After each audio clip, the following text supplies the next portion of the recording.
River State Governor Fubara has reaffirmed that peace remains the ultimate goal amid the ongoing political crisis rocking the state. This comes amid fresh notices of impeachment and proceedings against the governor and his deputy by the State House of Assembly for the third time in less than 3 years. At the inter-denominational church service held in Port Harcourt, the state capital, in commemoration of the 2026 Armed Forces Remembrance Day, Fubara encouraged Rivers people not to be deterred, promising that peace and stability would prevail in the state. Also in his address, Deputy Governor of Rivers State Ngozi Odu enjoined all to be mindful of their actions, stating that every good deed will not go unnoticed. Now let's talk some more on the political crisis in Rivers State. Professor Simeon Nnah joins us now for the conversation. Professor, you're welcome. Professor Simeon, how would you categorize the current political crisis in Rivers State, and what are the main factors driving the tension between political actors? The main factor driving this now is ambition. The wiki is a major factor in what is going on. I can tell you for free that this is the voice of Jacob and the hand of Esau. If you look at the points they raise now and what they raised last year, you'll see they are virtually the same thing.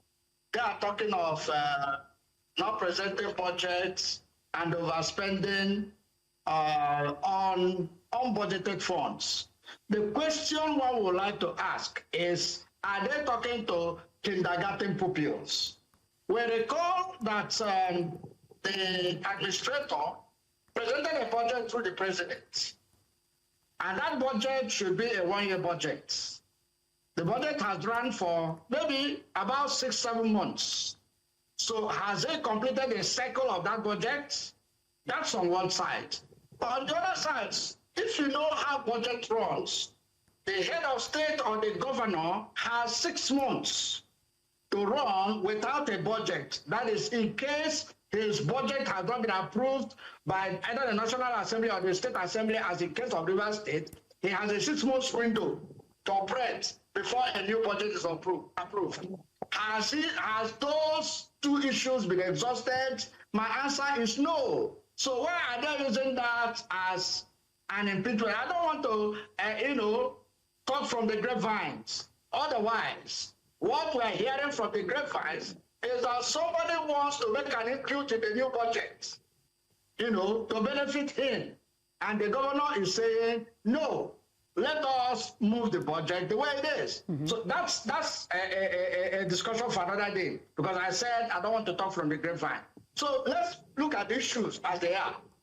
First, right away as we speak, some of the points they raised, they brought down the Secretariat of the State Assembly. Was that done now? Recall that was one of the issues that they used to move the first impeachment, which failed. So why are they still bringing those things out? If there was an agreement, like the wicked faction is saying agreement is agreement, if there was an agreement, will those things resurface again? If you even look at the so-called agreement, you will discover that that was not an agreement. That was the wish of one man. Because an agreement is two parties coming together to air their views and agree on certain things.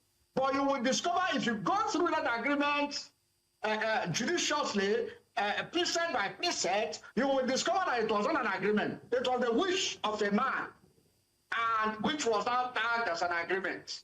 Right. Again. No, sorry. My next question to you is I want us to look at the political crisis. How has this particular crisis impacted governance, public service delivery, and of course the daily lives of ordinary civilians in Rivers State? It goes without saying that it will impact grievously on the ordinary citizens, because they have left governance now and they have started politicking. You can see the FCT minister moving around the state, campaigning with his son. You can see his son by his side, campaigning. And they have even brought a poster where his son will be going to House of Reps or whatever. So they have left governance completely. And that's why people are saying, why don't you allow this man to settle down and work? There are a lot of issues coming out of this. A governor should be allowed, to do what he wants to do for 4 years. If you feel that within those 4 years, he didn't live up to your billing, then you can get people to vote him out.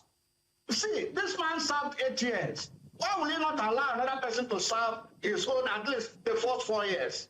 Let's take it from that point of view. It is wrong, and this is not democracy. That's what I consistently say. That what we are practicing here is not democracy. It's demonstration of grace. Because what is happening now is what Fela termed demonstration of grace. We're not practicing any democracy. Because if we do, why will an FCT minister come to a state to determine what is happening? Can you imagine that the chairman of the party said, this man is our man. You are not a member of this party. You cannot come and dictate for us. And he's saying, this is my state. Now, how does that work? Because we can still PDP. Why will we stay in PDP and be determining what is happening in APC? I don't understand anymore. That's why I'm saying that what we are running is not a democracy. So. Yes, Professor, I want us to look at the civilians. And again, like I said, I'm not sure if this is a question that you can answer for me. In terms of the effect for civilians, can you give me a bit of an intel as to how this is affecting civilians in River State right now? Is there a divide? What does the effect look like right now? So there's a divide now. You have seen it everywhere. Some people are following the Wike and some people are following Fubara. Some are saying Wike is their leader. I don't understand. That's why I say I don't understand any longer what's happening. How can somebody be in another political party and be a leader of people in another political party? We understand that all the House members have moved to APC. So how will Wike and PDP be leaders of people that are in APC?